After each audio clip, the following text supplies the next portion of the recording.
যদি আল্লাহ তাআলার অনুগ্রহ, আল্লাহ তাআলার দয়া মায়া রহমত যদি তোমাদের উপরে না হয়, কেহই নিজেই নিজেকে পবিত্র করতে পারবে না। বিশ্বাস করেন, এটা কোরআন শরীফের আয়াত। ওয়ালাকিন্নাল্লাহা ইউযাক্কি মান ইয়াশা, আল্লাহ তাআলা বলেন বরং আল্লাহই যাকে চান ইচ্ছে করেন তাকে তিনি পবিত্র করে থাকেন।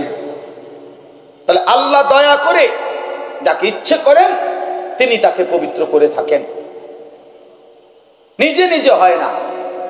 কোরআনুল কারীমের মধ্যে 4 জায়গায়, সূরা বাকারাতে 2 বার, সূরা আলে ইমরানের মধ্যে 1 বার, সূরা জুমআ,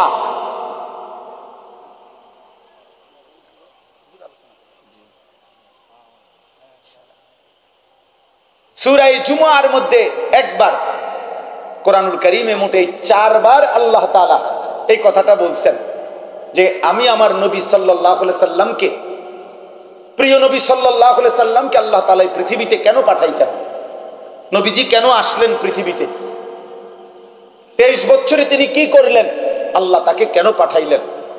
কোরআনুল কারীমে 4 বার এই কথা আছে। রব্বানা ওয়াবআস ফীহিম রাসূলাম মিনহুম, এই আয়াতে 1 বার আছে। কামা আরসালনা ফীকুম রাসূলান, এই আয়াতে আছে।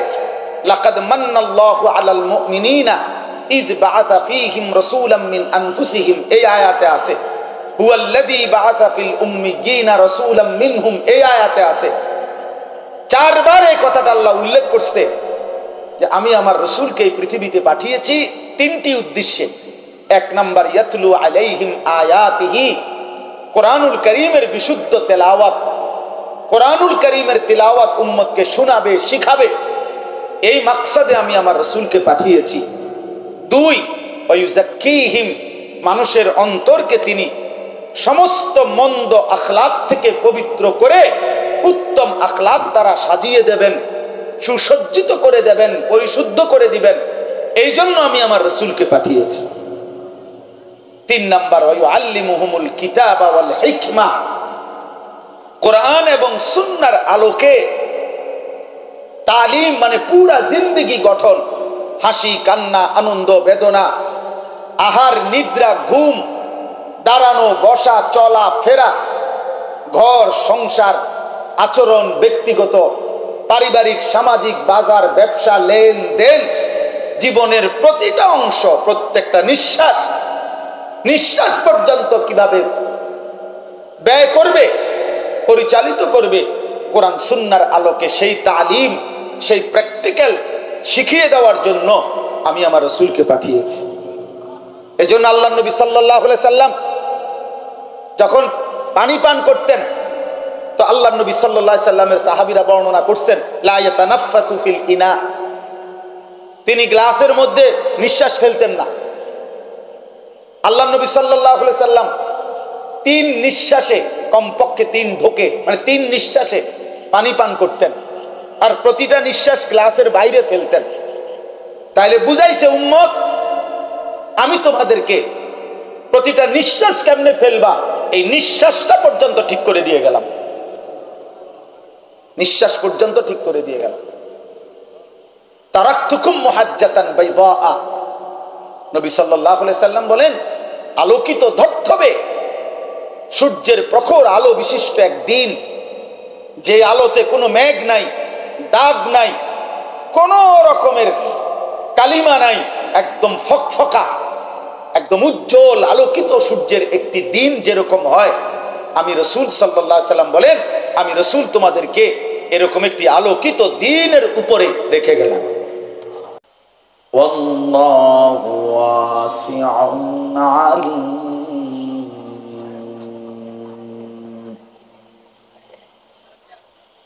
ইন্নামা ওয়ালিয়্যুকুমুল্লাহু ওয়া রাসূলুহু ওয়াল্লাযীনা আমানু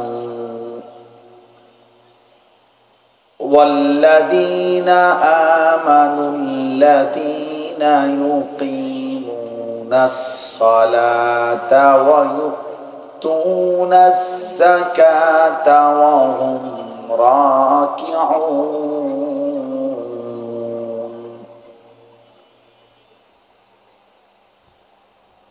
ومن يتول الله ورسوله والذين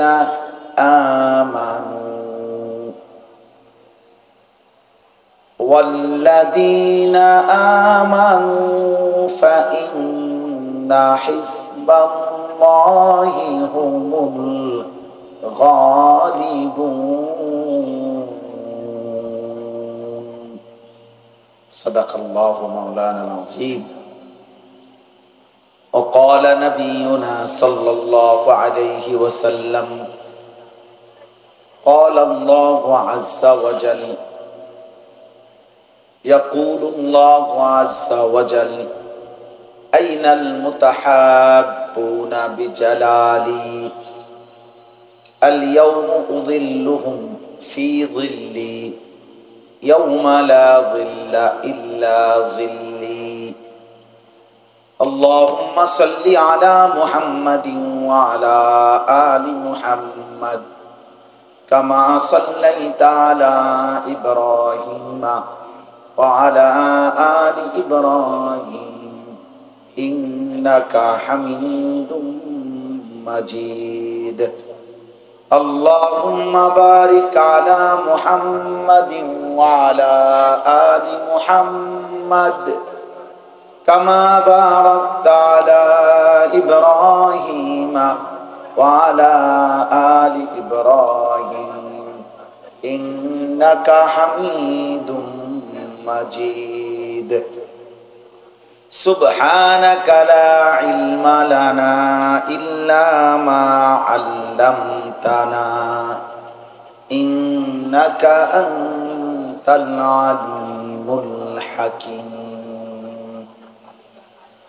الحمد لله আল্লাহ পাক রব্বুল ইজ্জত জুল জালাল ওয়াল ইকরামের ফজল করম রব্বুল আলামিনের অপরিসীম ইহসান মেহেরবানি দয়া আল্লাহ তাআলা আমাদেরকে আজ 31 জুলাই 2025 রোজ বৃহস্পতিবার কুমিল্লা মহানগর উত্তর কালিয়াজুড়ি ঐতিহ্যবাহী দ্বীনি মার্কাজ দ্বীনি প্রতিষ্ঠান বাবুস সালাম জামিয়া জমিরিয়া মার্কাজুদ দাওয়া ওয়াল ইরশাদ এর উদ্যোগে আজকের এই মুতাবাররাক ইসলাহি জোড়ে অনেক অনেক শ্রদ্ধাভাজন হযরত ওলামায়ে কেরামের উপস্থিতিতে আল্লাহ তাআলা আমাদেরকে আসবার বসবার আল্লাহর জন্যই জমা হওয়ার তৌফিক দান করেছেন আলহামদুলিল্লাহ আলহামদুলিল্লাহ। প্রিয় ভাই, সবার কাছে অনুরোধ হলো, একটা মাহফিলের আয়োজনের পিছনে আসলে অনেক কষ্ট পরিশ্রম অনেক ফিকির ব্যয় করতে হয়, যথেষ্ট পরিমাণ ঝামেলা পোহায়া একটা মাহফিলের ইন্তজাম হয়, যার কারণে অনেক কষ্টের এই আয়োজন, অনেক ফিকির অনেক মেহনতের এই আয়োজন। এর একটা মূল মাকসাদ তো হইল আল্লাহর কথা শোনা, নিজের কলিজার ভিতরে আখিরাতের ফিকির আসা, নিজের ভিতরে কিছুটা অনুভূতি জাগা। এই জন্য আমার একটা অনুরোধ হলো, এমনিতেই বৃষ্টি মুখর পরিবেশ, চারিদিকে কাদা, এরপরেও কেউ দাঁড়িয়ে বসে, আপনারা কষ্ট করেই বসছেন আসছেন, যেহেতু আসছেনই কষ্ট করে, বিশেষ করে নওজোয়ান ভাই তোমাদেরকেও বলি, ভাই শুধু শুধু এই প্রত্যেকেই যদি একটা একটা মোবাইল আলগি দিয়া ধরে রাখেন, তা আসলে শুনবে কে? এর মধ্যে আসলে তেমন উল্লেখযোগ্য কোনো ফায়দা হয় না। সবাই যদি অন্যরে শুনাইতে ব্যস্ত হয় তো নিজে শুনবে কখন? মানুষের কল্যাণে যদি এত বেশি পেরেশান যে নিজের নামাজ সেজদা আখিরাতের ফিকিরও নাই, তো হইল কেন? নিজেকে বাদ দিয়ে তো শুধুই অন্যের ফিকির, এটা উচিত না। এই জন্য দোস্ত, আমায় একটু অনুরোধ, কিছুক্ষণ সময়, যেটুকুই সময় আমি পাই, আল্লাহ যেটুকু তৌফিক দেয় বলার চেষ্টা করছি। এইটুকু সময় আপনারা মেহেরবানি করে, বিশেষ করে নওজোয়ান ছেলে, তোমরাও এই হাতে ধরা মোবাইলগুলো বন্ধ করে দাও, নামায় ফেলো, ভালো হবে। আমি বললাম ভালো হবে, এতে উপকার হবে। নিজের মধ্যে আখেরাতের ফিকির আসবে। ইসলাহি মাহফিলের এই জোর, ইসলাহি জোরের মূল মাকসাদ কিন্তু এটা, ইসলাহে নফস। অর্থ হলো নিজের সংশোধন, আত্মসংশোধন, আত্মশুদ্ধি, আত্ম উন্নয়ন, নিজের উন্নয়ন। কুরআনুল কারীমের মধ্যে আছে, আল্লাহ তাআলা বলেন, ইয়া আইয়ুহাল্লাযীনা আমানু আলাইকুম আনফুসাকুম, হে ঈমানদারগণ, তোমরা প্রত্যেকেই নিজেকে আঁকড়িয়ে ধরো। আল্লাহ তাআলা বলেন, ইয়া আইয়ুহাল্লাযীনা আমানু কু আনফুসাকুম ওয়া আহলিকুম নারা, হে ঈমানদারগণ, তোমরা প্রত্যেকেই নিজেকে বাঁচাও জাহান্নামের আগুন থেকে, এবং পরিবারের সদস্যদেরকেও বাঁচাও জাহান্নামের আগুন থেকে। এখানে কিন্তু ইচ্ছা করলে একসাথেই বলতে পারত যে, হে ঈমানদারগণ, তোমরা সকলেই নিজেকে জাহান্নামের আগুন থেকে বাঁচাও। পরিবারের সদস্য আলাদা বলছে, তোমাকে বাঁচাও আলাদা বলছে। অর্থ হইল, যদি কখনো এমন হয় তোমার হাজারো চেষ্টা, মেহনত, ফিকিরের পরেও তোমার খুদ পরিবারও, তোমার বিবি বাচ্চাও আর আল্লাহর পথে চলতেছে না, আল্লাহ বলতে চাচ্ছেন, তখনও তুমি একা হলেও নিজেকে জাহান্নাম থেকে বাঁচাও। যে ঠিক আছে, আর পারলাম না তোমাদের কারোর সাথে, বিবি বাচ্চা কাউরেই ফিরাইতে পারলাম না, তো তখনও যে আমি আর একজনে কি করবো, থাক, 10 জনের যেই দশা আমারও সেই দশা, না, এটা বলা যাবে। এই জন্য আল্লাহ তাআলা আলাদা বলছে, কু আনফুসাকুম, তোমরা নিজেকে বাঁচাও জাহান্নামের আগুন থেকে। ও আহলিকুম, আলাদা বলছে, পরিবারের সদস্যদেরকে বাঁচাও জাহান্নামের আগুন থেকে।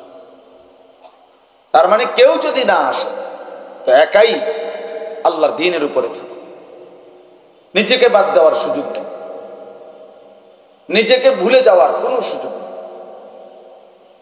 কোনো সুযোগ নেই। হযরত হুযায়ফা রাদিয়াল্লাহু তাআলা আনহু একজন বিখ্যাত সাহাবী ছিলেন। হুযায়ফা নবীজি সাল্লাল্লাহু আলাইহি ওয়াসাল্লামকে তিনি একদিন, লম্বা হাদিস এর একটা শুধু অংশ বলতেছি, তিনি একদিন নবীজি সাল্লাল্লাহু আলাইহি সাল্লামকে বলছিলেন, ইয়া রাসূলুল্লাহ, আমি যদি জীবন চলার পথে কখনো এমন হয় যে আল্লাহর পথে চলতে গিয়ে, আল্লাহর হুকুম মানতে গিয়ে আমার সাথে আর কেউ নাই, কারোর সাথে আর মিশতে পারলাম না, মিলতে পারলাম না, তখন আমি একাই হয়ে গেলাম, তখন আমি কি করব?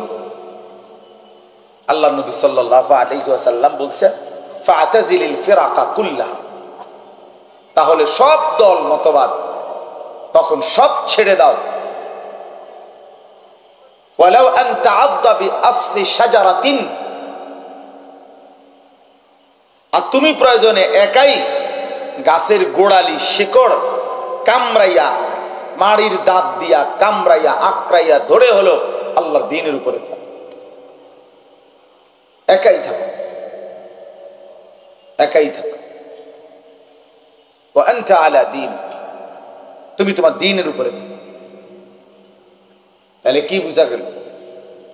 এই ইসলাহি মজলিসের, ইসলাহি ফিকিরের মূল ফিকির নিজের ঈমান, আমল, নিজের আখিরাত সুন্দর করে, আত্মশুদ্ধি, তাজকিয়া, তাসাউফ, একই কথা। পীর মুরিদি, খানকা, ইসলাহি বয়ানাত, এই সব কিছুর মাখলুকাত, এগুলোর আর্থিক উন্নতি, নিজের আত্ম উন্নয়ন, দ্বীনের কাজের জন্য উলামায়ে কেরাম ভিন্ন ভিন্ন মজমা কায়েম করেন। রাষ্ট্রকে, দেশকে রাজনৈতিক দিক নির্দেশনা দেওয়ার জন্য উলামায়ে কেরাম ভিন্ন মজমায় বলেন। আবার উম্মতকে আল্লাহর দিকে ডাকার জন্য দাওয়াত ও তাবলীগের মেহনতে বলেন। আবার উম্মতের কলিজা সুন্দর হওয়ার জন্য, দিল সাফ হওয়ার জন্য এই ইসলাহি বয়ানাতের মাধ্যমেও উলামায়ে উম্মত ফিকির করে থাকেন। অর্থ হইল বিভিন্ন মজমায়, বিভিন্ন আঙ্গিকে উম্মতের উলামায়ে কেরাম আল্লাহর বান্দাদেরকে আল্লাহর দ্বীন দিকে ফিরাবার, মশক করাবার চেষ্টা করে থাকে। এই জন্য এই ইসলাহি ফিকিরটা, এটা হলো আর্থিক ফিকির। নিজের অন্তরাত্মা, নিজের ভেতর জগৎ, অন্তর জগৎ কিভাবে আলোকিত হবে, এটা হলো মূল মাকসাদ। আমরা অনেক সময় আমাদের একটা ত্রুটি আছে, আমরা হুজুরদের কাছে, আলেমদের কাছে প্রত্যাশা করি অনেকে এরকম যে এক বসাতেই পুরো 23 বছরের ইসলাম সব কইলে তুই বুঝেন না কথা। হ্যাঁ, এটাই তো কেবল কইলেন, এটা তো কইলেন না, তো এটা বলবো তো আপনি আরেকদিন শুনবেন, এটা আজকে এটা শেষ করে লইতেইব, এমন কি জরুরি হইল? বুঝেন নাই কথাটা। নবীজি সাল্লাল্লাহু আলাইহি সাল্লামের পুরা 23 বছরের ইসলাম পুরাটা আজকের এই আধা ঘন্টার মধ্যে বলা, এটা তো আমার দায়িত্ব নাকি? এটা এমনই তো শেষ করতে হবে নাকি? তো তাই এইটা একটা গুরুত্বপূর্ণ বিষয়। আমি হজ্জের মধ্যে মক্কা শরীফ, তো অন্য আরেক গ্রুপের হাজিদের কাছে আমার নিচে হজের প্রশিক্ষণ দেওয়ার জন্য, হজের আর 3 দিন বাকি মক্কায়। তা আমি প্রায় 2.5 ঘন্টা ওনাদেরকে হজ্জের সব কথা বিস্তারিত বলে, তো মুনাজাত দেমু জিজ্ঞাসা করলাম যে কারো কোনো বুঝার কিছু আসেনি, জানার কিছু? তো অর্থ কি মানে হলো এই যে তখন যা বললাম হজ সম্পর্কিত কিছু বলবেন কিনা কেউ, জানার কিছু। একজন মাঝ বয়সী চাচা ভদ্রলোক দাঁড়াইয়েই আমার বললেন, হ্যাঁ হুজুর বহুত কিছু তো কইলেন, দিন কায়েমের কথা তো কইলেন না। আম্মা কিও কইলেন? তা আমি বললাম যে চাচা আমি রাত কায়েমের কথা কইলাম, এতক্ষণ ধরে বুঝি রাত কায়েমের কথা কইছি। আপনি কি বললেন, কি বুঝলেন? আমারে আনা হইল হজ্জের প্রশিক্ষণের জন্য। আমি আসি এখন মক্কায়, 3 দিন পরে আমাদের হজ। তা আমি এখন বলবো যে ওইখানে আমার দায়িত্ব হইলো বাংলাদেশে কারে ভোট দিবেন, এটা বলেন নাকি? কথাটা বুঝছেন না? এই একটা বড় ত্রুটি, আমাদের একটা গুরুত্বপূর্ণ ত্রুটি। এটা আমরা হুজুরদের কাছে, একজন আলেমের কাছে একই সময় সবটা চাই, এটা তো ইনসাফ না, এটা তো ইনসাফ না। একে তো গুরুত্বপূর্ণ কথা বুঝবেন যে একে তো একই আলেম, সবটা বলা জরুরি না, বরং উলামায়ে কেরাম নিজেদের মধ্যে যদি কাজ বন্টন করে নেয় এটাও কোনোভাবেই দোষণীয় না। এই সমাজের যারা ডাক্তারি করে তারা ইঞ্জিনিয়ারি করছে না, যারা ইঞ্জিনিয়ারি করছে তারা ডাক্তারি করতেছে না। কথা বুঝেন না আপনার? কিন্তু মানুষের প্রয়োজন পূরণ হচ্ছে কিনা কথা বলেন না কেন? তাইলে আল্লামা শাহ ইলিয়াস সিদ্দিকী যদি চোখের পানি ফেলে এটাও যেমন দ্বীনের কাজ, আল্লামা মামুনুল হক যখন গর্জে ওঠে এটাও দ্বীনের কাজ। বুঝেন না? কেউ আওয়াজ করে বাঘের মতো, সিংহের মতো, তো দুশ্মনের কলিজায় তখন কেঁপে ওঠে। এটাও যেমন দরকার, রাত গভীরে তাহাজ্জুদের সেজদায় চোখের পানি ফেলা, এটাও তো দরকার। হেফজখানার সবকও চলা দরকার, দাওরায়ে হাদিসের বুখারীর সবকও তো কি দরকার। এই এখানে আমাদের মধ্যে, অর্থাৎ আমরা তো উলামায়ে কেরাম, আমার ঢালকানগর শায়েখ, বাংলাদেশের অন্যতম বুজুর্গ আরিফ বিল্লাহ হযরত মাওলানা শাহ আব্দুল মতিন বিন হুসাইন হযরত দামাত বারাকাতুহুম বলছেন, নবীদের সিফাত হলো নবীরা সকল কাজ আল্লাহর পক্ষ থেকে সমাধা করে থাকেন, আর উম্মতের সিফাত হলো উম্মত নিজেদের মধ্যে কাজ বন্টন করে নেন। এজন্য আবু হুরায়রা যেমন হাদিসের ময়দানে প্রসিদ্ধ, খালিদ ইবনুল ওয়ালিদ জিহাদের ময়দানে প্রসিদ্ধ। অথচ আবু বকর সিদ্দিক রাদিয়াল্লাহু তাআলা আনহু তিনি নবীজি সাল্লাল্লাহু আলাইহি সাল্লামের সাথে ছিলেন পুরা 23 বছর।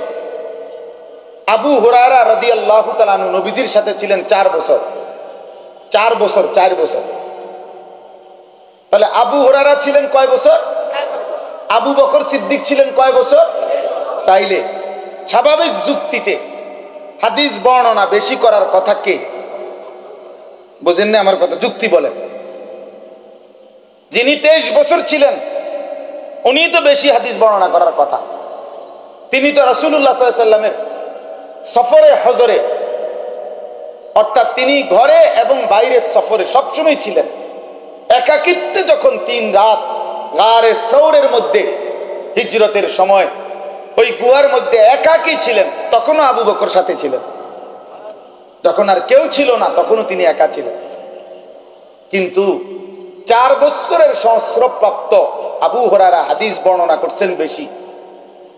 23 বছরের আবু বকর সিদ্দিক রাদিয়াল্লাহু তাআলা আনহুর হাদিস আবু হুরায়রার বর্ণিত হাদিসের চাইতে অনেক কম।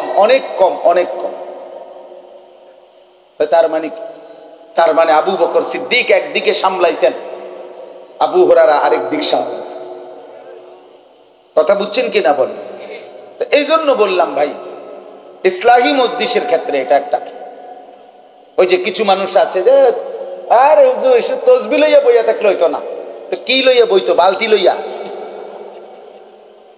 আমনে কোন কি বালতি লইয়া বইতো নাকি? তা কি লইয়া বইতো? আমনে কোন না তসবিহ লইয়া বইলে যখন হইতো না, কি লইয়া বইতো? আপনি বুদ্ধি দেন, আপনি বলে। এটা তো কোনো কি হলো না, দ্বীনের কথা হলো না, এটা ভদ্রতার কোনো কথা হলো না। এই জন্য আলহামদুলিল্লাহ আমাদের পরম শ্রদ্ধেয় সেই ছোট্টবেলা থেকে আমরা যখন ছাত্র, রানীর বাজার মাদ্রাসায় যখন আসা যাওয়া করতাম, আমার ছোট ভাই 2 জনই হুজুরের ছাত্র। আল্লামা শাহ ইলিয়াস সিদ্দিকী জমিরি দামাত বারাকাতুহুমুল আলিয়া। ছোটবেলাতেই আমরা ছাত্র জীবন থাকতেই হুজুরকে চিনি, দেখছি। বছরের পর বছর ধরে কর্মজীবনের আজকের এই লম্বা হায়াত সব সময় আলহামদুলিল্লাহ আমরা হুজুরকে দেখছি। এই তাসাউফ, আধ্যাত্মিকতা, মানুষের আত্মশুদ্ধি, ইসলাহি ফিকির, এটা খুব বেশি তিনি করে থাকেন, করছেন, এখনো করতেছেন। আল্লাহ তাআলা তাকে মৃত্যু পর্যন্ত এমন মুবারক মেহনতের জন্য কবুল করে নেন। প্রিয় ভাই আমার, বাপ আমার, আর্থিক উন্নতি, আর্থিক সৌন্দর্য এটা খুব জরুরি।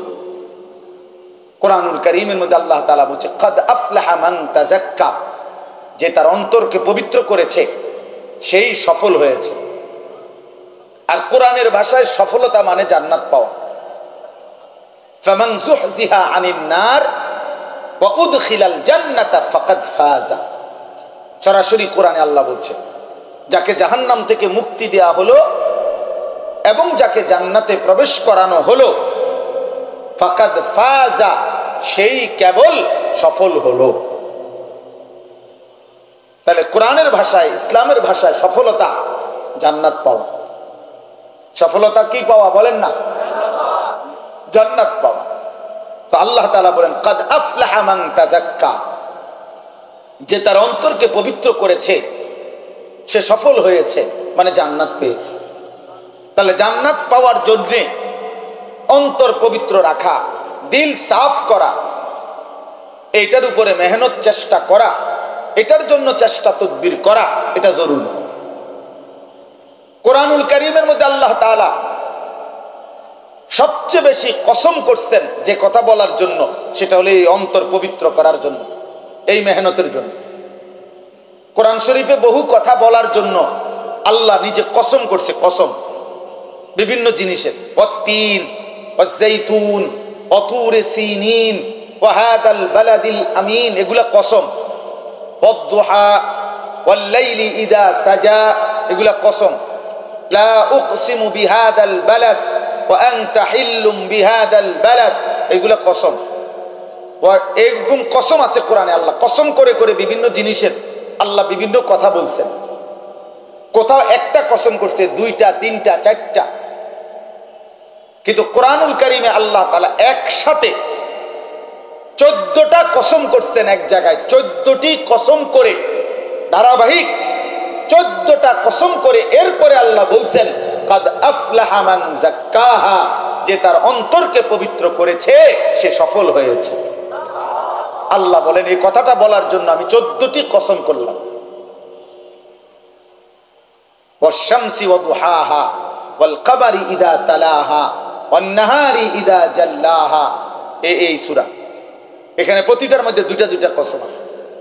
খতিব আজম মুনাজির জামান আল্লামা নুরুল ইসলাম অলিপুরি দামাত বারাকাতুহুমুল আলিয়া হযরতের জবানে আমরা এটা পুরাপুরি শুনছি, আমি নিজে শুনছি এই ব্যাখ্যাটা, 14টি কসমের ব্যাখ্যা।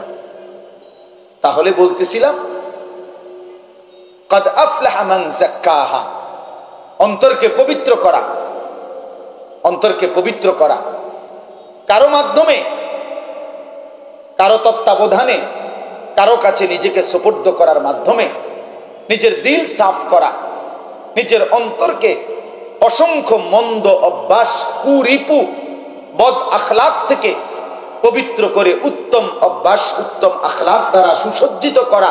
এটা একটা মেহনত, এটা এমনি হয় না, বলে দিলেই হবে না যে ভালো হয়ে যাও। বুঝেন না কথাটা? এরকম এক লাইন বলে দেওয়া যাবে না, এ বললেই সে ভালো হয়ে গেল, বিষয়টা এমন না, বিষয়টা এমন। অথবা নিজে নিজে বলল আমি ভালো হয়ে গেলাম, না আমি ভালো হয়ে গেলাম বললেই ভালো হয় না।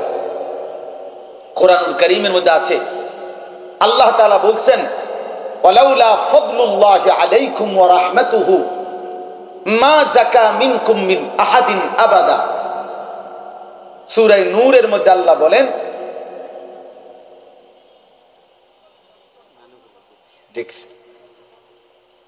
কোনটা বুঝবো এটা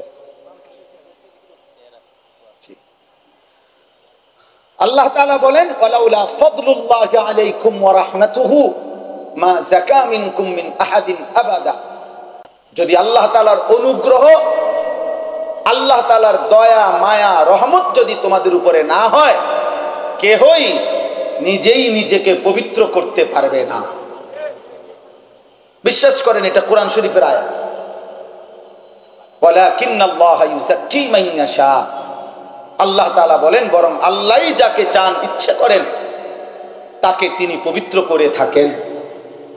তাহলে আল্লাহ দয়া করে যাকে ইচ্ছে করেন তিনি তাকে পবিত্র করে থাকেন, নিজে নিজে হয় না।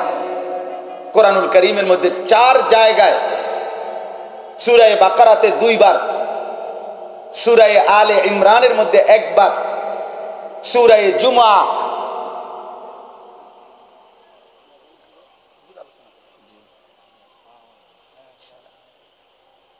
সূরা জুমআর মধ্যে 1 বার, কোরআনুল কারীমে মোটে 4 বার আল্লাহ তাআলা এই কথাটা বলছেন যে আমি আমার নবী সাল্লাল্লাহু আলাইহি সাল্লামকে, প্রিয় নবী সাল্লাল্লাহু আলাইহি সাল্লামকে আল্লাহ তাআলা এই পৃথিবীতে কেন পাঠাইছেন, নবীজি কেন আসলেন পৃথিবীতে, 23 বছরে তিনি কি করলেন, আল্লাহ তাকে কেন পাঠাইলেন। কোরআনুল কারীমে 4 বার এই কথা আছে। রব্বানা ওয়াবআস ফীহিম রাসূলাম মিনহুম, এই আয়াতে 1 বার আছে। কামা আরসালনা ফীকুম রাসূলান, এই আয়াতে আছে। লাকাদ মান্নাল্লাহু আলাল মুমিনিনা ইয বাআসা ফীহিম রাসূলাম মিন আনফুসিহিম, এই আয়াতে আছে। হুয়াল্লাযী বাআসা ফিল উম্মিয়িনা রাসূলাম মিনহুম, এই আয়াতে আছে। 4 বার এই কথাটা আল্লাহ উল্লেখ করছে যে আমি আমার রাসূলকে এই পৃথিবীতে পাঠিয়েছি 3টি উদ্দেশ্যে। 1 নাম্বার ইয়াতলু আলাইহিম আয়াতিহি, কোরআনুল কারীমের বিশুদ্ধ তেলাওয়াত, কোরআনুল কারীমের তেলাওয়াত উম্মতকে শোনাবে, শিখাবে, এই মাকসাদে আমি আমার রাসূলকে পাঠিয়েছি। 2 ওয়ায়ুযাক্কিহিম, মানুষের অন্তরকে তিনি সমস্ত মন্দ আখলাক থেকে পবিত্র করে উত্তম আখলাক দ্বারা সাজিয়ে দেবেন, সুসজ্জিত করে দেবেন, পরিশুদ্ধ করে দিবেন, এই জন্য আমি আমার রাসূলকে পাঠিয়েছি। 3 নাম্বার ওয়ায়ুআল্লিমুহুমুল কিতাবা ওয়াল হিকমা, কোরআন এবং সুন্নাহর আলোকে তালিম মানে পুরা জিন্দেগি গঠন, হাসি কান্না আনন্দ বেদনা, আহার নিদ্রা ঘুম, দাঁড়ানো বসা চলা ফেরা, ঘর সংসার আচরণ, ব্যক্তিগত পারিবারিক সামাজিক বাজার ব্যবসা লেনদেন, জীবনের প্রতিটা অংশ, প্রত্যেকটা নিঃশ্বাস নিঃশ্বাস পর্যন্ত কিভাবে ব্যয় করবে, পরিচালিত করবে কোরআন সুন্নাহর আলোকে, সেই তালিম সেই প্র্যাকটিক্যাল শিখিয়ে দেওয়ার জন্য আমি আমার রাসূলকে পাঠিয়েছি। এজন্য আল্লাহ নবী সাল্লাল্লাহু আলাইহি সাল্লাম যখন পানি পান করতেন তো আল্লাহ নবী সাল্লাল্লাহু আলাইহি সাল্লামের সাহাবীরা বর্ণনা করছেন লা ইয়াতানাফফাসু ফিল ইনা, তিনি গ্লাসের মধ্যে নিঃশ্বাস ফেলতেন না। আল্লাহ নবী সাল্লাল্লাহু আলাইহি সাল্লাম 3 নিঃশ্বাসে, কমপক্ষে 3 ঢোকে মানে 3 নিঃশ্বাসে পানি পান করতেন, আর প্রতিটা নিঃশ্বাস গ্লাসের বাইরে ফেলতেন। তাইলে বুঝাইছে উম্মত, আমি তোমাদেরকে প্রতিটা নিঃশ্বাস কেমনে ফেলবা এই নিঃশ্বাসটা পর্যন্ত ঠিক করে দিয়ে গেলাম, নিঃশ্বাস পর্যন্ত ঠিক করে দিয়ে গেলাম। তারাকতুকুম মুহাজ্জাতান বাইদা, নবী সাল্লাল্লাহু আলাইহি সাল্লাম বলেন আলোকিত ধবধবে সূর্যের প্রখর আলো বিশিষ্ট এক দিন, যে আলোতে কোনো মেঘ নাই, দাগ নাই, কোন রকমের কালিমা নাই, একদম ফকফকা একদম উজ্জ্বল আলোকিত সূর্যের একটি দিন যেরকম হয়, আমি রাসূল সাল্লাল্লাহু আলাইহি সাল্লাম বলেন আমি রাসূল তোমাদেরকে এরকম একটি আলোকিত দিনের উপরে রেখে গেলাম। লাইলুহা কানাহারিহা, রাত দিন বরাবর করে দিলাম। দিনের আলোতে সব মাসআলা যেমন স্পষ্ট করে দিছি, সব বিষয়ের প্রশ্নের জবাব, রাতের অন্ধকারে একাকিত্বেরও সব বিষয়ের জবাব আমি রাসূল বলে দিয়েছি। রাষ্ট্রের সর্বোচ্চ জায়গা চলবে কিভাবে সেটাও বলেছি, স্বামী স্ত্রীর একান্ত মেলামেশায় কি করণীয় সেটাও বলেছি, সেটাও বলেছি, আমি কোনো কিছু বাদ দিই। আনা লাকুম মিসলাল ওয়ালিদ ওয়াল্লিমুকুম কুল্লা শাই, নবী সাল্লাল্লাহু আলাইহি সাল্লাম বলেন আমি তোমাদের পিতার মতো, আমি তোমাদেরকে সব কিছু শেখাবো। ফলে আল্লাহ নবী সাল্লাল্লাহু আলাইহি সাল্লাম সব শিখাইছেন। মদিনার ইহুদি যারা, তারা সাহাবাদেরকে তিরস্কার করত যে তোমাদের নবী নাকি শ্রেষ্ঠ নবী, বড় নবী। এই বেটা, এটা কি বড় নবী বেটা, এত বড় শ্রেষ্ঠ নবী গুলো কি শিখায়? তো সাহাবী বলতেছেন কি শিখায় বলো? বলছে যে লাকাদ আল্লামাকুম নাবিয়্যুকুম কুল্লা শাইইন হাত্তাল খিরআতা। এই বেটা, বাথরুমে বসে কেমনে এইটাও দি তোদের নবী বলে বেটা, এটা কি একটা কোনো শেখানোর কিছু হলো? টয়লেটে কেমনে বইবো আর কি। আমাদের ছেলে পেলে দেখেন না, হাজারো কিশোর নওজোয়ান মনে করে এখানে কোনো সৌন্দর্য আছে, কিছু আছে, সে মনে করে মুতে ধরছে মুতালাউন লয়ে কথা। মন চাইলে দাঁড়াইয়া মুতে, মন চাইলে বইয়া মুতে, মন চাইলে হাঁটতে হাঁটতে মুতে। হ্যাঁ হ্যাঁ, অসংখ্য পদার্থ হাঁটতে হাঁটতে মুতে বেটা। কিভাবে জানেন? অর্থাৎ প্রত্যেক পুরুষ সৃষ্টিগত ভাবে তার পেশাব একবারে শেষ হয় না, এজন্য ঢিলা কুলুক নিতে হয়, একটু সময় অপেক্ষা করতে হয়। এটা নববী সুন্নাত, এটা রাসূলুল্লাহ সাল্লাল্লাহু আলাইহি সাল্লামের সুন্নাত, তিনি শিখায়া দিয়ে গেছেন। কিন্তু যেই সমস্ত অপদার্থ পেশাব কইরাই সেইটা টান দিয়া হাঁটা ধরে, তার যে বাকি 3 ফোঁটা 4 ফোঁটা 5 ফোঁটা পেশাব পরে ঝরে, এগুলা তার প্যান্টের মধ্যে পড়ে, আর এই সময় তো সে হাঁটতেছে, এই জন্য বাকি পেশাবটা হাঁটতে হাঁটতে মতে। বুঝেন নাই? আমি কথা কই শুদ্ধ। কেমন আছেন আঙ্কেল, ভালো আছেন? শুদ্ধ মারো। হ্যাঁ, কেমনে মুতন লাগে সেইটাই বোঝো না, অপদার্থ। শুদ্ধ কও কিত্তা? হ্যাঁ, 2টা লাইন ইংরেজি বললেই ভদ্রলোক। শুদ্ধ কও কেন? পানি তো নিছো না, টয়লেট পেপারই তো ব্যবহার করো নাই। হ্যাঁ, সারাদিনে যদি 5 বার পেশাব করে থাকো আর একবারও যদি পানি নাও নাই, বাকি চেইন টানার কারণে পেশাবের বাকি ফোঁটাগুলো তো প্যান্ট এটাতেই পড়ছে, তাহলে 5 পাঁচা যদি 25 ফোঁটা হয়, তাতে একটা হোমিও বোতল বেড়ে যাবে। কথা বলেন। হ্যাঁ, তাইলে এই অবস্থায় এই 25 ফুটা পেশাব যার প্যান্টে, এই প্যান্ট এটার মধ্যে কি পরিমাণ দুর্গন্ধ আপনি চিন্তা করে দেখেন, আপনি ভেবে দেখেন। আহা, আফসোসের বিষয়, আফসোসের বিষয়। মুসলমানের সন্তান আজকে, অভিভাবকরাও এটা বুঝছে, মুসলমানের কিশোর যুবক ছেলেরাও বুঝছে আমার জীবন আমার হাতে। এই জন্য অভিভাবকও তারে কিছু টাকা দিয়ে অথবা একটা মোবাইলের ব্যবস্থা করে দিয়ে তারে তার হাতে তুলে দিছে, তাকে তার হাতে ছেড়ে দিছে, যার কারণে আপন মা বাবা সমাজ দেশ কারো কাছ থেকে নিজের ধর্ম, নিজের দিন, নিজের ইসলাম, নিজের কোরআন কোন জায়গা থেকে সে কিছু নেওয়ার প্রয়োজন করে না, বোধ করে না। সে মনে করে আমার জিন্দেগি আমি সাজাবো, আমার জীবন আমি যেভাবে চালাইবো। আল্লাহর কসম ভাইয়া, নিজের ইচ্ছা মতো যে জীবন চলে, যে জীবন নিজের মতো করে চলে, ওই জীবন মানুষের জীবন না, ওই জীবন জন্তু জানোয়ারের জীবন, ওই জীবন হাইওয়ানের জীবন, হাইওয়ানের জীবন, ওই জীবন হাইওয়ানের জীবন। কোরআনুল কারীমের সূরা আরাফের মধ্যে আছে, আল্লাহ তাআলা বলেন, ওয়াত্তাবা হাওয়াহু ফামাসালুহু কামাসালিল কালব। আল্লাহ বলেন সে তার মনের চাহিদা মতো চললো, অনুসরণ করলো, অতএব তার উদাহরণ হলো কামাসালিল কালব, কুকুরের মতো, কুকুরের মতো, কুকুরের মতো। এজন্য প্রিয় নওজোয়ান, নিজেরে নিয়ে ভাইবো বাবা, নিজেকে নিয়ে ভাইবো। নিজের ভদ্রতাটুকু যদি না শিখলা, নিজের আখলাকটুকু যদি না শিখলা, নিজেরাই যদি কদ্দুর ভালোভাবে চালাইতে পারলা না, তো তুমি জীবনে শিখলা কি? তুমি জীবনে বুঝলা কি ভাইয়া?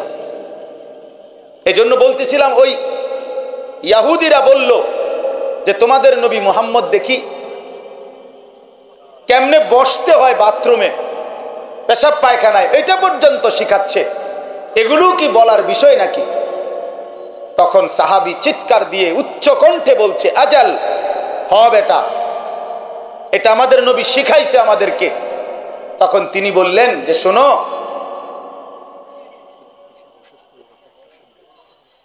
আমাদের নবী সাল্লাল্লাহু আলাইহি সাল্লাম শুধু কেবল কেমনে বসে বাথরুমে এটা না, বরং আমরা কয়টা ঢিলা ব্যবহার করব, আমরা কয়টা ঢিলা ব্যবহার করব, সেইটা পর্যন্ত আল্লাহর নবী আমাদেরকে শিখাইয়া দিয়েছেন।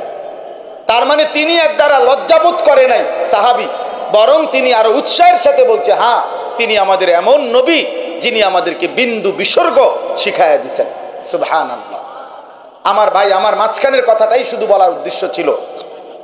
অনেক বুজুর্গ উলামায়ে কেরাম, আমাদের নানুপুর হযরত দামাত বারাকাতুহুম,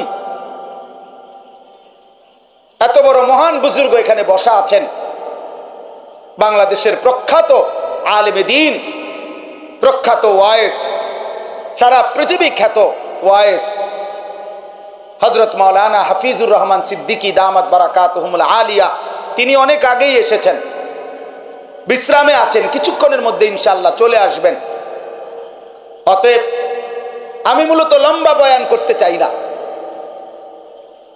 এখানে মূলত আমরা আসছি আশা, উপস্থিত হওয়া, এতটুকুই আমাদের জন্য সৌভাগ্য। তো আমি আপনাদের কাছে বলতে চাই যে এখানেও আল্লাহ পাক রব্বুল আলামিন আমাদের নবী সাল্লাল্লাহু আলাইহি সাল্লামকে পাঠানোর তিনটা উদ্দেশ্যের মধ্যে একটা উদ্দেশ্য এটা বলছেন, ওয়ায়ুযাক্কিহিম, অন্তরকে পবিত্র করা, দিল সাফ করা, সমস্ত মন্দ আখলাক থেকে অন্তরকে পবিত্র করে উত্তম আখলাক দ্বারা সুসজ্জিত করা। অতএব আজকে আমি শুধু এই কথাটাই আপনাদের কাছে শুনাইতে চাই। কিশোর নওজোয়ান ভাই, তোমাদের কাছেও বলতে চাই, প্রিয় ভাই, নিজের হাতে নিজে চললে, শুধুমাত্র মোবাইল দেখে দেখে, শুধুমাত্র সমবয়সী বন্ধুদের সাথে চলে চলে উত্তম মানুষ হইতে পারবা না ভাইয়া। প্রিয় বন্ধু, আমি বলে গেলাম, যারা তোমরা নিজের মোবাইলের হাতে তুলে দিছ, যারা তোমরা 24 ঘন্টায় এই মোবাইলের উপরে জীবন উৎসর্গ করেছ, এটা তোমাদেরকে শেষ পর্যন্ত জাহান্নামের আগুনে ফেলা পর্যন্ত শান্ত হবে না। এটা তোমাদেরকে শেষ পর্যন্ত জাহান্নামের আগুনে ফেলবে। রাত নাই, দিন নাই, সকাল নাই, দুপুর নাই, মা বাবা, পরিবার, আত্মীয় স্বজন, ধর্ম, কর্ম, ঈমান, ইসলাম, আল্লাহ, রসুল সবকিছুর থেকে বিচ্ছিন্ন হয়ে অগণিত যুবক তোমরা দিন রাত নিজেরে এই মোবাইলের উপরে ছেড়ে দিলা, সমবয়সী বন্ধুদের উপরে ছেড়ে দিলা। তোমার সমবয়সী বন্ধু 8 ঘন্টা 10 ঘন্টায় যার সাথে চলবার পরেও সেই যে বিকাল 3টা বাজে এই 4টা বন্ধুর লগে বাইর হইলা, তোমার বন্ধু সমবয়সী রাতের 11টা বাজে ঘরে ফিরলা, মাঝখানে 8 ঘন্টা গেছে, 3টা থেকে 11টা, আসরের ওয়াক্ত, মাগরিবের ওয়াক্ত, এশার ওয়াক্ত, 3 ওয়াক্ত নামাজ হইছে, কিন্তু তোমার বন্ধু নামের ওই দুষ্ট একটাবারও তোমার 1 ওয়াক্ত নামাজের কথা বললো না, বরং একবার নারী, একবার ছবি, একবার গান, একবার বাদ্য, একবার মোবাইল, একবার অসভ্য কথা, অশ্লীলতা, বেহায়াপনা, এই কথাগুলোই বলছে বা মনে করাচ্ছে, এই নিয়েই ব্যস্ত রাখছে। আল্লাহর কসম বন্ধু, এই মানুষ তোমার বন্ধু না, ও শয়তান, শয়তান, শয়তান ছাড়া আর কিচ্ছু না। ওটা ইবলিস, ওটা ইবলিস, ওটা আদুব মুবিন, ওটা স্পষ্ট শত্রু শয়তান, স্পষ্ট দুশমন এটা, যে তোমারে আল্লাহ চিনায় না, যে তোমারে আখিরাত চিনায় না, যে তোমারে পরকাল মনে করায় না, যে তোমারে মালিকের সন্ধান দেয় না। অতএব আমি আমার কথা শেষ করতে চাই। আমার কথা এটাই, আজকে এই তাজকিয়া, এই ইসলাহি জোর, এই আহলুল্লাহ ওলামায়ে কেরামের সংস্পর্শে, আল্লাহর প্রিয় বান্দাদের সান্নিধ্যে কিশোর যুবক তোমরাও সময় দাও, বয়স্ক বাবা চাচা আপনারাও সময় দেন। আপনাদেরকে অনুরোধ করছি, তাইলে দুনিয়াও সুন্দর হবে, আখিরাতও সুন্দর হবে। একাকী চলবেন না, নিজের বুঝে চইলেন না। হাকিমুল উম্মত মুজাদ্দিদুল মিল্লাত হযরত মাওলানা শাহ আশরাফ আলী থানভী রাহমাতুল্লাহ আলাইহি বলছেন, যে মুস্তাকিল বিজাত ও মুস্তাকিল বজাত, যে মনে করে আমি স্বয়ং সম্পূর্ণ, আমার বুঝে আমি চলবো, হযরত বলেন মনে রাখবা সে একটা স্বয়ং সম্পূর্ণ বদজাত। ও মুস্তাকিল বিজাত না, মুস্তাকিল বদজাত। এই জন্য দয়া করে আজকের এই ইসলাহি জোরে আমি সকলের কাছে আহ্বান জানাই। অনেক নওজোয়ান ভাই আসছো, ভাই তোমরা নিজে নিজে চইলো না, নিজের উপরে চইলো না। চুল তোমার মন মতো, পোশাক তোমার মন মতো, তোমার জীবন চলা ফেরা মন মতো, মন চাইলে ঘুমাও, মন না চাইলে ঘুমাও না। রাতের 3টা বাজে তবুও ঘুমাচ্ছ না, সকাল 10টা বাজে তবুও উঠতেছ না। আরে দোস্ত, এটা কোনো মুমিনের জীবন হয় না, এটা কোনো মুসলমানের জিন্দিগি হয় না, এটা কোনো ইমানদারের পরিচয় হয় না। এ জীবন জন্তু জানোয়ারের হইতে পারে, যার কোনো লাগাম নাই, যে লাগামহীন, যার কোনো হিসাব নাই। মুমিন হিসাব করে চলে। ইন্নাস সালাতা কানাত আলাল মুমিনিনা কিতাবাম মাওকুতা, আল্লাহ বলে প্রতিটা নামাজ আমি আল্লাহ মুমিনের উপরে সময় গুনে গুনে ফরজ করেছি। আল্লাহ বলে সময়কে আমি 5টা ভাগে নাম দিয়েছি, নাম করেছি, সকাল, দুপুর, বিকেল, সন্ধ্যা, রাত। এজন্য 5 ওয়াক্ত নামাজও প্রত্যেক ওয়াক্তের পরিবর্তন, সময়ের পরিবর্তনের সাথে আমি আল্লাহ একটা একটা নামাজ বেঁধে দিয়েছি। যখন সকাল হয় ফজর, দুপুর হয় জোহর, বিকাল হয় আসর, সন্ধ্যা হয় মাগরিব, রাত হয় এশা। আল্লাহ তাআলা বলেন, মুমিন আমি চেয়েছি সময়ের প্রতিক্ষণে আমি যেন তোমাকে সাথে রাখতে পারি, তোমাকে বেঁধে রাখতে পারি, আমি আল্লাহর সাথেই জুড়ে রাখতে পারি। এই জন্য দয়া করে নিজে নিজে চইল না। আল্লাহকে বাদ দিয়ে চললে, দিনকে বাদ দিয়ে চললে এ জীবন সুন্দর হয় না। আল্লাহ তাআলা আমাদের সবাইকে উত্তম ভাবে ওলামায়ে কেরামের সোহবতে সান্নিধ্যে থাকার তৌফিক দান করেন। আমাদের পরম শ্রদ্ধেয় হযরত মাওলানা শাহ ইলিয়াস সিদ্দিকী জমিরি সবার কাছে অনুরোধ, প্রিয় ভাই যাদের কাছাকাছি প্রত্যেকে হুজুরের সাথে সম্পর্ক করবেন, আসা যাওয়া করবেন, হুজুরের কাছ থেকে নিজের জীবন চলার দিক নির্দেশনা গ্রহণ করবেন। আল্লাহ আপনাদেরকে তৌফিক দান করেন।